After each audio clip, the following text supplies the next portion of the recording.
Добрый вечер. Эфир телеканала АТР продолжает программа «Бугунь». Я Роман Спиридонов. Приветствую вас. Начнем с такой новости. 3 года без Виджея Кашка. Ветеран национального движения, крымско-татарского национального движения, погибла ровно 3 года назад во время спецоперации ФСБ. 23 ноября 2017 года российские силовики задержали группу крымских татар Казима Аметова, Асана Чапуха, Руслана Трубача и Бекира Дигирменджи. Их оккупанты обвинили в вымогательстве денег у гражданина Турции Юсуфа Айтана, хотя на самом деле речь шла не о вымогательстве, а о попытках возвращения денег, которые Юсуф Айтан обманным путем выманил у родственников Виджея Кашка. И вот во время этой встречи, которая должна была состояться с Юсуфом Айтаном, на ветеранов национального движения напали ФСБшники. Это была спецоперация, причем она проходила достаточно агрессивно и в грубой форме. На уже пожилых людей напали, как на каких-то явных преступников. Это их положили на пол, заламывали руки. Виджея Кашка стало плохо, ей вызвали скорую, и она умерла в карете скорой помощи. И адвокат Николай Полозов, который занимался защитой задержанных и защитой интересов Виджея Кашка, пытался добиться от оккупационных силовиков, от Следственного комитета возбуждения уголовного дела по факту смерти Виджея Кашка, но получил отказ. И вот стало известно, что сейчас Николай Полозов направил в жалобу по этому делу в Европейский суд по правам человека. И Николай Полозов сейчас с нами на связи. Добрый вечер. Вы меня слышите? Да, слышу. Для чего понадобилось обращаться в ЕСПЧ? Но дело в том, что в рамках российской юрисдикции фактически все средства защиты, все возможности, которые были у семьи погибшей Виджея Кашка, оказались исчерпаны. Российские власти категорически не хотят проводить эффективного расследования, не хотят устанавливать точные обстоятельства произошедшего, хотя, в принципе, и так все понятно. Фактически в задержании Виджея Кашка принимали участие несколько представителей силовых структур. Это представители МВД России по Крыму, это представители Росгвардии в Крыму. Мы проводили независимое медицинское исследование, и эксперт указал на то, что резкое ухудшение состояния ее здоровья в момент задержания было обусловлено как раз этим самым задержанием, как оно происходило, в какой форме и так далее. Не случайно есть видео, где момент задержания этот отображен. Оно в интернете это видео есть, но на кадрах отсутствует Виджея Кашка. Мы видим только Бекира Дигирменджи, Асана Чапуха. Мало того, рядом с местом, где происходило ее задержание, вечером того же дня из ресторана, в которого были камеры наружного наблюдения, и задержание Виджея Кашка могло попасть на эти камеры, неизвестные люди с корочками ФСБ фактически украли жесткие диски с записями с этих камер видеонаблюдения. Поэтому восстанавливать все события пришлось по крупицам, по показаниям. И из этих показаний следует, что фактически ответственность за смерть Виджея Кашка лежит на Российской Федерации, на ее должностных лицах. Была возможность даже после ухудшения состояния ее здоровья спасти. Этого не было сделано. Напротив, следователи следственной группы, которую возглавлял следователь Рудковский, следователь по фамилии Сидерупола, уже когда Виджея Кашка находилась в карете скорой помощи, решила вдруг провести в отношении нее следственные действия, начала оформлять протокол выемки, потратила на это не меньше получаса, при том, что Виджея Кашка уже в тот момент не могла реагировать на происходящие события, ей было очень плохо, но тем самым следователь задерживал отправление кареты скорой помощи в больницу, в реанимацию, где Виджей Кашка в условиях стационара, безусловно, могли помочь. И все эти обстоятельства, они в глазах Следственного комитета абсолютно не образуют состав какого-либо преступления. Дважды мы пытались добиться возбуждения этого уголовного дела, дважды нам было отказано, и сейчас, пройдя все инстанции в российской юрисдикции, родственники Виджея Кашка обратились в международные инстанции, в Европейский суд по правам человека, где, на их взгляд, и я придерживаюсь той же точки зрения, рассмотрение дела будет гораздо справедливее. А на каком этапе эта жалоба? Ее уже приняли к рассмотрению? Какие этапы ждут вас в этом разбирательстве? Ну, что касается самой жалобы, то ее направили около 2 недель назад. В настоящий момент мы ожидаем коммуникации от суда, то есть эту жалобу должны принять, присвоить ей номер и поставить в лист ожидания рассмотрения крымских дел. Ну вот, поэтому мы ожидаем, когда ей присвоят этот номер. Если я не ошибаюсь, может, поправите меня, но российское законодательство, вернее, российские депутаты приняли уже законы, которые российское законодательство ставят превыше международного. Почему вы рассчитываете, что они как-то отреагируют на решение ЕСПЧ, если оно будет? Ну, во-первых, эти, скажем так, изменения, которые вместе с поправками в Конституцию были приняты, они фактически де-факто действовали раньше, и Конституционный суд по определенным делам мог, скажем так, не признавать решений международных судов, в том числе Европейского суда по правам человека. Это было сделано после того, как ЕСПЧ признал, что огромная сумма иска, 50 миллиардов по делу ЮКОСа, российские власти должны выплатить акционерам этого общества. Но что касается частных дел, в том числе дел в отношении граждан, то все эти решения, как правило, признаются, по ним выплачивается компенсация. Я не очень уверен в том, что даже получив решение Европейского суда, мы в ближайшее время сможем привлечь к уголовной ответственности тех людей, которые причастны к гибели Виджея Кашка, которые создали ситуацию, при которой у нее наступило существенное ухудшение состояния здоровья, и которые не дали возможность ее госпитализировать и тем самым спасти. Но рано или поздно все равно справедливость восторжествует, и родственники Виджея Кашка, и мы надеемся, конечно же, на то, что это произойдет как можно скорее. Благодарю вас о том, что рассказали подробности всех судебных перипетий, связанных с этим делом. Николай Полозов, адвокат, был с нами на связи. Сегодня еще одна годовщина знаковая.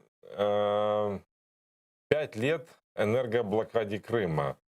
В ночь с 21 на 22 в Херсонской области были взорваны опоры, электроопоры, которые подавали электричество на полуостров, и оккупированный Крым погрузился во тьму. Это было названо блэкаутом, и тогда российским оккупантам пришлось прилагать неимоверные усилия для того, чтобы обеспечивать Крым электроэнергией. Сначала это делали при помощи энергогенераторов. В общем, по их же оценкам, прямой ущерб от блэкаута составил 2,5 миллиарда рублей, а косвенный ущерб превысил 100 миллиардов рублей, потому что им пришлось прокладывать энергокабель, строить 2 новые ТЭЦ на полуострове.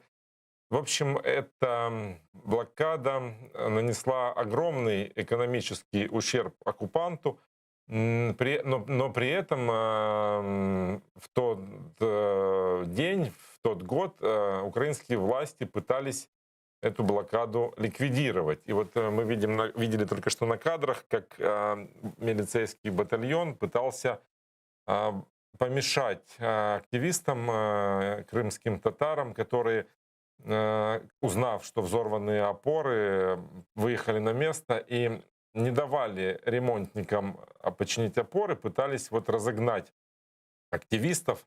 И вот сейчас мы видим на кадрах, как они цепью пытаются разогнать людей. Активисты сопротивляются. Вот даже одному из них удалось завалить целую группу спецназовцев.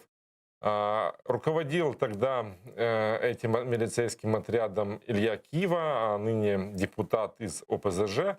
Но в итоге ничего им не удалось сделать, блокада состоялась, и со временем и у властей пришло понимание, что это все-таки один из эффективных способов давления на оккупанта, один из способов приближения деоккупации полуострова, для того, чтобы сделать оккупацию Крыма дорогой для оккупантов. И вот сейчас с нами на связи Алексей Станчевский, политолог, и мы с ним обсудим итоги этой блокады. Добрый вечер.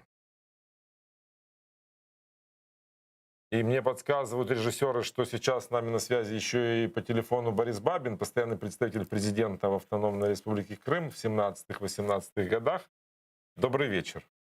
Добрый вечер. А как вы сегодня оцениваете итог энергоблокады? Итог оценит история.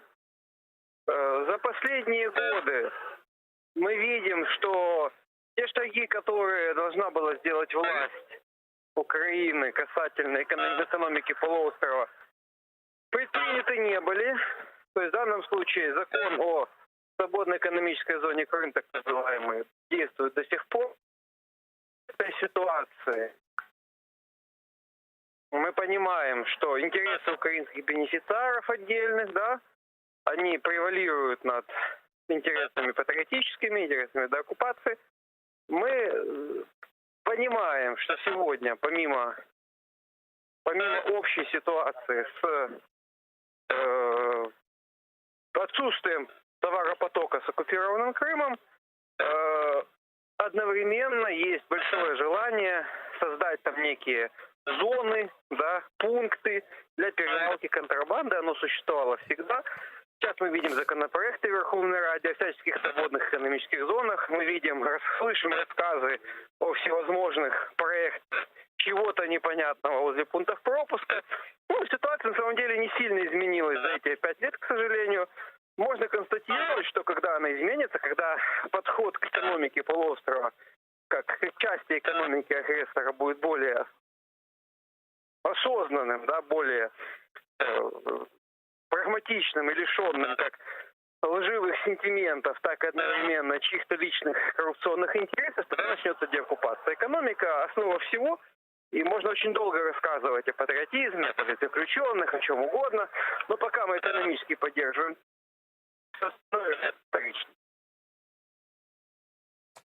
к сожалению, мы вас уже не слышим.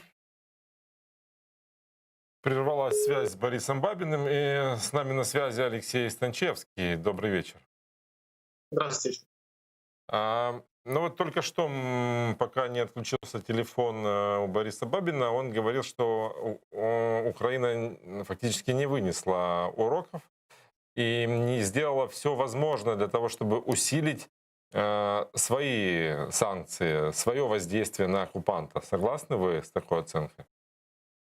Ну, вы знаете, что касается именно энергоблокады и линий электропередач, раньше мы поставляли электроэнергию и получали от этого деньги, как представитель экономика первичная.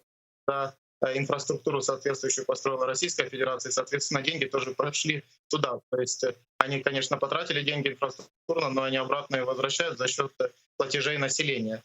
То есть более выгодно, конечно, и более прагматично была политика по поводу перекрытия канала и доступа к воде, потому что эту проблему решить за счет условно-континентальной части Российской Федерации невозможно. И эта проблема намного серьезнее. И, конечно, здесь Украина была намного более эффективна. Что касается создания особой экономической зоны или рассмотрения крымско-татарской автономии, внесения этого вопроса в Конституцию, то действительно за это время были только разговоры. Еще начиная с 2014 года, а соответствующих решений принято не было. Да, это мы знаем. А вот почему? Как вы думаете? Ну, во-первых, всегда, если отсутствует политическое решение, значит отсутствует политическая воля. Это раз. А во-вторых, огромное количество проблем, потому что мы понимаем, что сразу после Крыма и ситуации с Крымом сразу началась война на Донбассе, И, конечно, у нас даже по Донбассу вопросы не принимаются. И площадки международные, в которых мы участвуем, тот же нормандский формат, он не включает вопрос обсуждения Крыма, и Крым из-за этого остается в стороне. Поэтому та идея о создании площадки новой международной по Крыму с привлечением наших международных партнеров для того, чтобы на международном уровне обсуждать и принимать какие-то решения, это, конечно, не то, что дело вчерашнего дня, это дело еще позавчерашнего дня, и это нужно было сделать давно. Но всегда хочется понимать, что фактически мы получаем по итогу той же самой крымской платформы. На что мы можем в итоге этих переговоров выйти? Ну, естественно, у нас нет сейчас возможности решать проблему военным путем, поэтому мы можем идти путем дипломатическим. И соответствующие документы, решения судов и международных по преступлениям военным. И что касается потери собственности и национальной собственности, и собственности граждан, все эти вопросы сейчас решаются в международных судах. И знаете, как говорят адвокаты, папочка копится.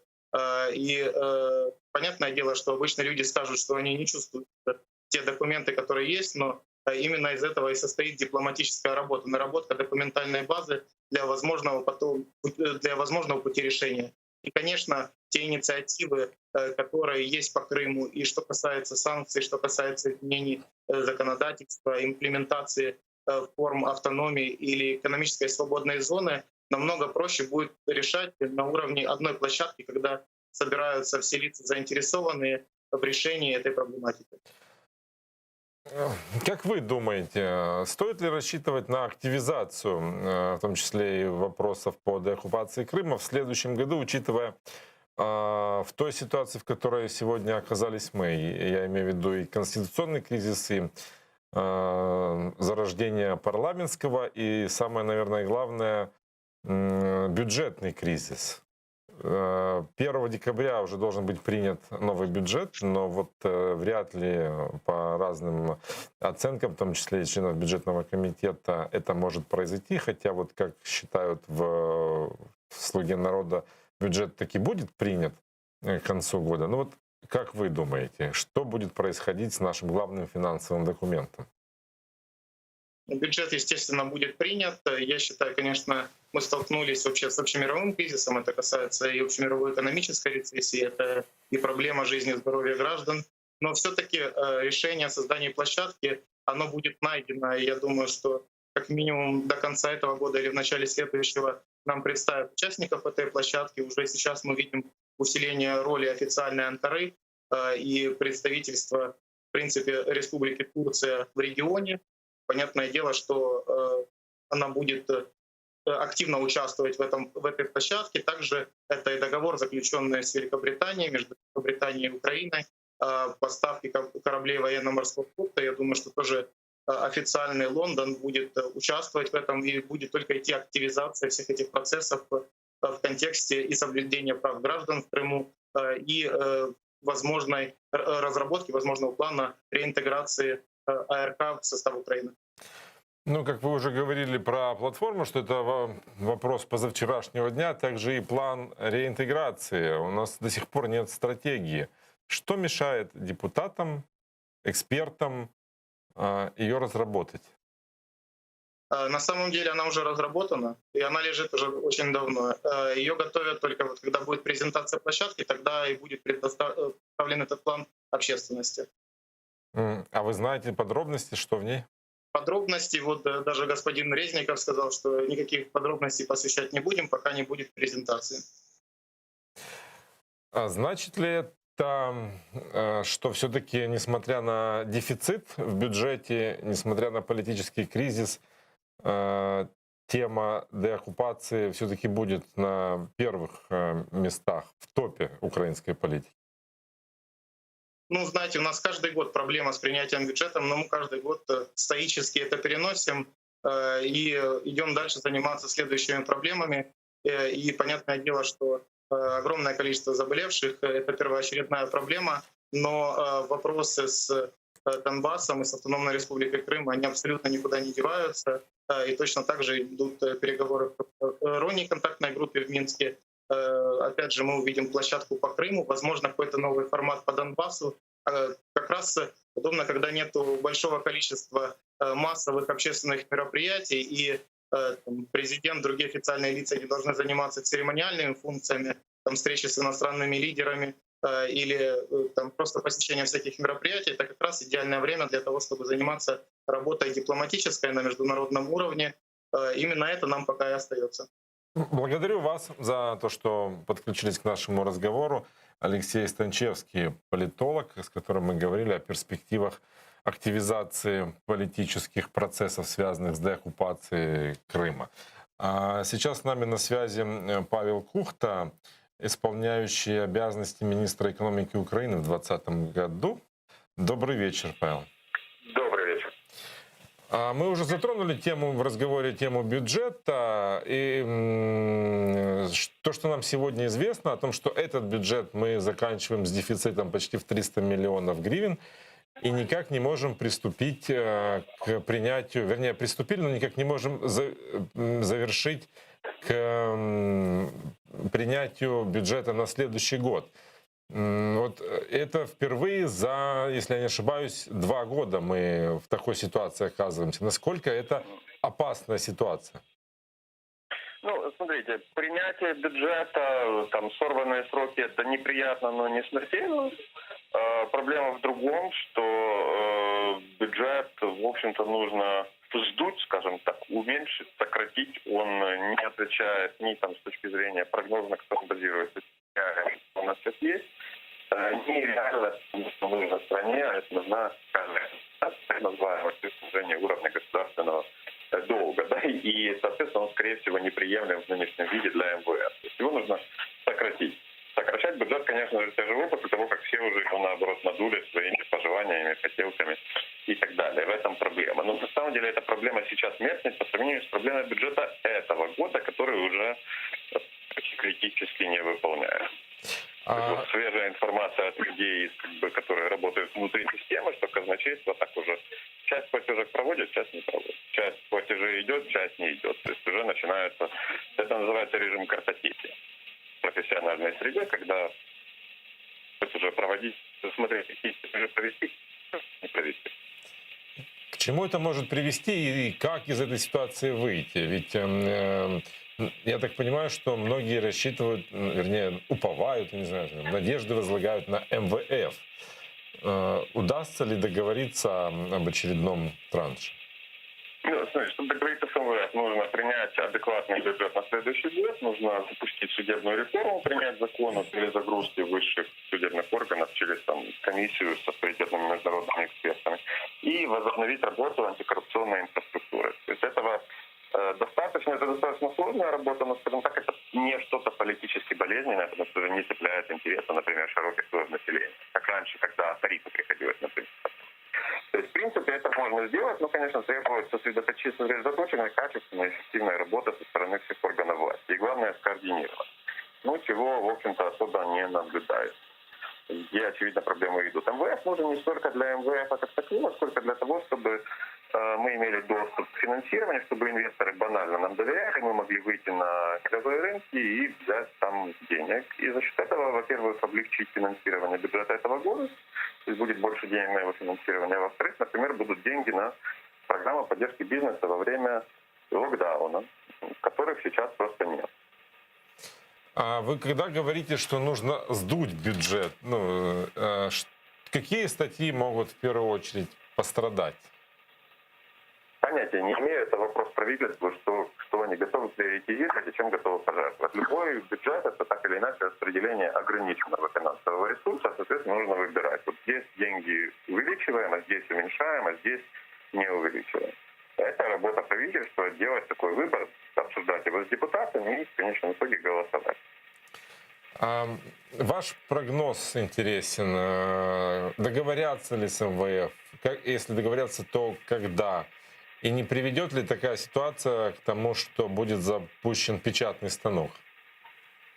Ну, если будет запущен печатный станок, это уже катастрофа. То есть лучше тогда уже вообще ничего не делать, провалить бюджет, там, иметь проблемы из-за провального бюджета, но, по крайней мере, не разрушить финансовую стабильность в стране. Если запустить печатный станок, у нас обвалится гривна, будет снова галопирующая на десятки процентов инфляция, будет уже по-серьезному падать экономика, так жестко по-настоящему. То есть вот это катастрофический сценарий. Ну, лучше этого вообще не делать. Получится ли договориться с МВФ? Ну, опять-таки, это не так уж сложно при эффективной работе всех, скоординированной работе всех веток власти. Я думаю, проблема в том, что этой работы сейчас, похоже, нет. И пока ее не будет, ну, наверное, не получится. Но мне сложно. Это не вопрос договориться с МВФ. Это просто вопрос выполнения определенного набора вещей, которые нужно выполнить. Я их озвучу. Их всего. Ну, это вроде бы, да, понятно, но просто сроки уже поджимают, а результата нет. Ну, согласен с вами, что я могу вам сказать. Нет результата, а сроки поджимают. Это правда. Ну, ждем. Хорошо, спасибо вам большое за то, что были с нами на связи. Павел Кухта, исполняющий обязанности министра экономики Украины в 2020 году. У нас остается 7 минут, и мы обсудим еще одну тему, которая непосредственно с нами связана, хотя и, казалось бы, происходит за несколько тысяч километров от нас. Это выборы президента США.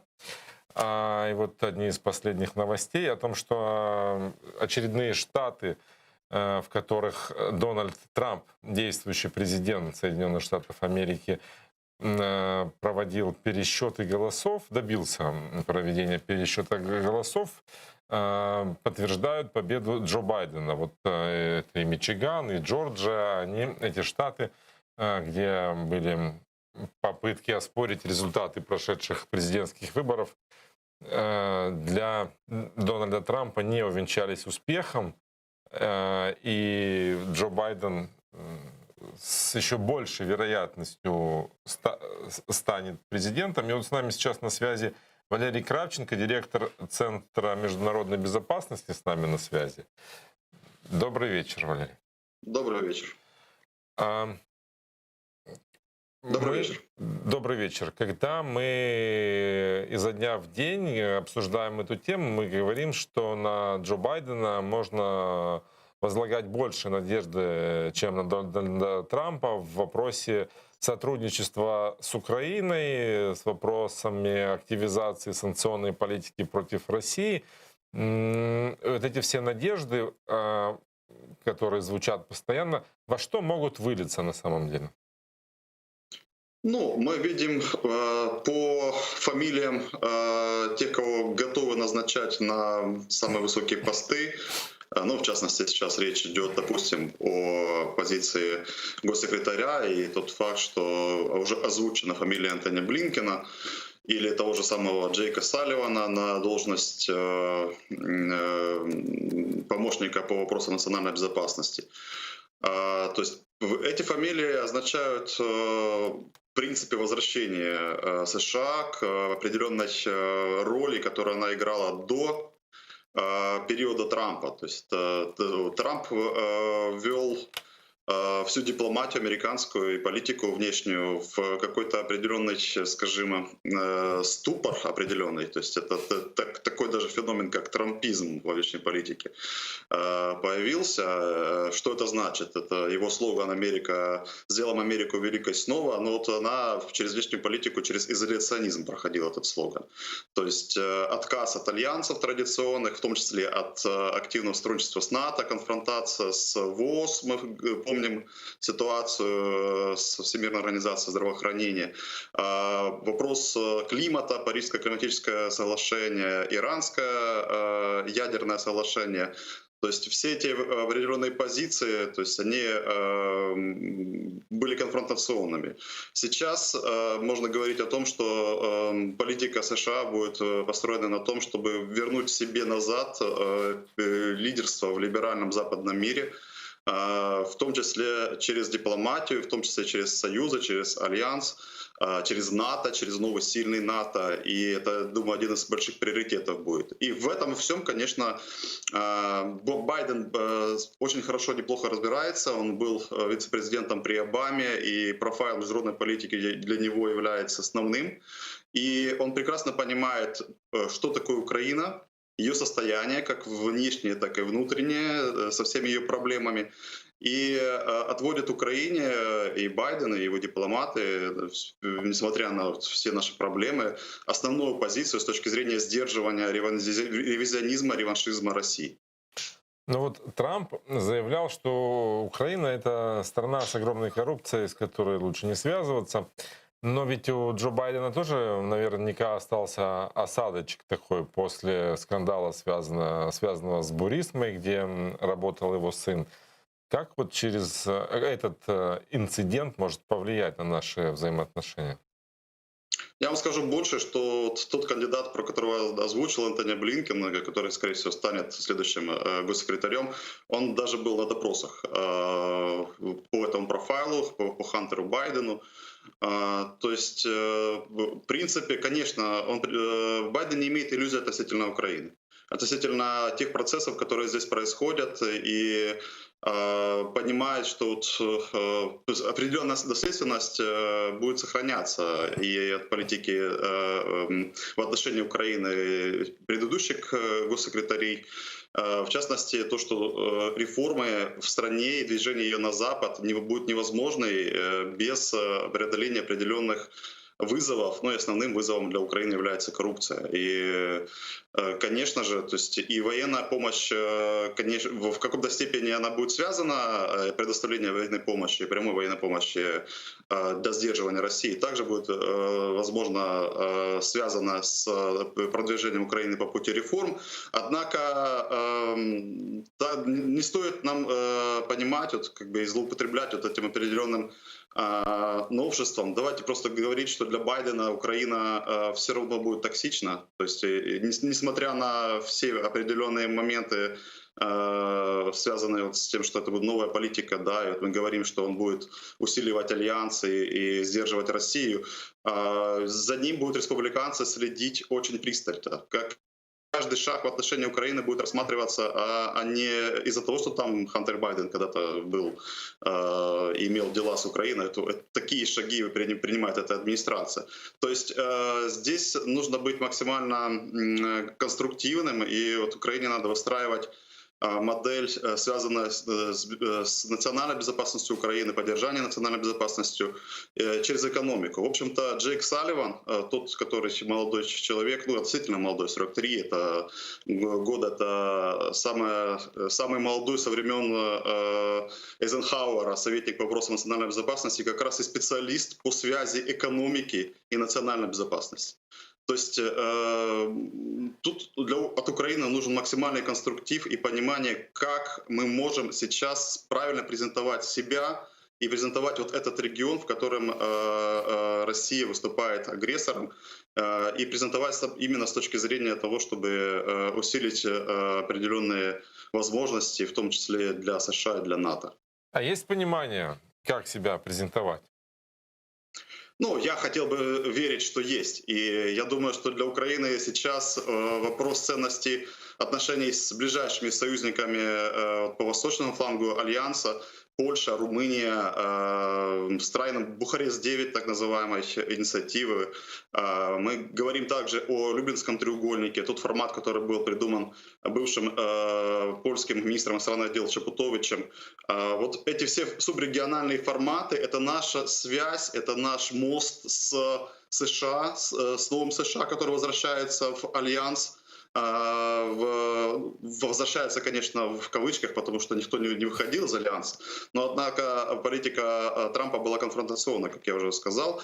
И для США очень важно вернуться вот в этом понимании сейчас, потому что следующий год — это год, когда НАТО принимает важнейший документ, концепцию стратегическую для развития Альянса до 2030 года. И вот очень хочется, чтобы позиция Украины в этом документе была пролоббирована в определенной степени и США. И мы, если не получили прямое обещание относительно членства в Альянсе, хотя, конечно, мы хотим такое определенное заверение получить, то хотя бы максимально наши интересы по вопросам черноморской безопасности, по вопросам того, как остановить ревизионизм России и ее использование дуги нестабильности, которую она и создала от Кавказа до Балкан, фактически через Украину. Вот чтобы остановить продвижение российского ревизионизма в Украине, и все эти позиции были отображены в этом документе. Не кажется ли вам, что какой-то не самый удачный момент для всего этого в нашей стране? Это и конституционный кризис, и блокирование антикоррупционных органов, и непонятная ситуация с бюджетом. Насколько он будет реален в следующем году, и дефицит этого бюджета?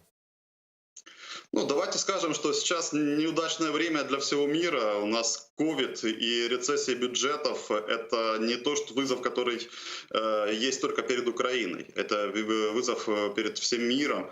И вот 2020 год он такой. У нас стабильности сейчас нету и близко. И наоборот, вот, победа Байдена, и вот, будем надеяться на нормальный транзит власти в США, это как раз шанс получить такую стабильность в будущем. И вернуться все-таки от популизма в мировой политике, как глобального тренда, к чему-то более прогнозируемому. Просто Украине надо максимально работать над домашним заданием и выполнять все эти вещи. Про МВФ вы говорили в предыдущем блоке, то есть есть определенные условия получения траншей. То есть мы реалистично должны понять, что то есть мы те, кем мы являемся. То есть не нужно снова говорить определенными шаблонами Украины, которая может быть региональной силой или по сути, жить иллюзиями до 2014 года. Вот такой Украины не будет. Украина или будет сильнее этого всего, то есть и будет искать правильные аргументы, инструменты, как усиливать реалистично свои влияния и свои интересы отображать вот в реальной политике, которая сейчас есть, и искать для этого союзников. США — это главный, ключевой, единственный союзник, который сейчас возможен для вот нашей страны. Или, извините, этой страны может и не стать. У нас вызов, связанный с российской агрессией, это экзистенциональный вызов, вызов нашему существованию. То есть поэтому вилка очень простая, и мы должны реалистично все делать. Когда вы говорите, что нужно выполнять домашние задания, как вы оцениваете нашу домашнюю работу? Ну, вы знаете, к сожалению, мы больше ломаем сейчас, чем строим. И тот фундамент реформ, который был до этого, вот через решения определенные и Конституционного суда, и реакции на эти решения, мы рискуем откатиться назад. И, в принципе, вот такие оценки мы уже слышим от тех доноров, которые вкладывали в Украину, вкладывали в ее будущее. То есть пока что мы проваливаем, но еще не поздно вернуться на ту дорогу, в которой мы шли последние, скажем, 5 лет, модернизируя нашу страну и избавляясь от определенных зависимостей, в частности, связанных с Россией. Но вот прямое подтверждение — это касательно нашего ВВС. И давайте честно скажем, что в 2022 году ВВС в Украины может вообще не стать. Наши самолеты не получают запчастей из Российской Федерации, СУ, МИГи. То есть, ну, что будем делать вот в этом направлении? Нам уже надо было думать про это вчера. Мы говорим про ВМС, говорим про ПВО. Это все те факторы, которые очень важны для страны и связаны с ее защитой. И чем будем мы проще и реалистичнее оценивать наши возможности, тем для нас же будет лучше. Благодарю вас за ваше мнение. Валерий Кравченко, директор Центра международной безопасности, был с нами на связи. А наше время подошло к концу. Впереди вас ждет Прайм с Гульсум Халиловой. Будет интересно, я уверен, не переключайте.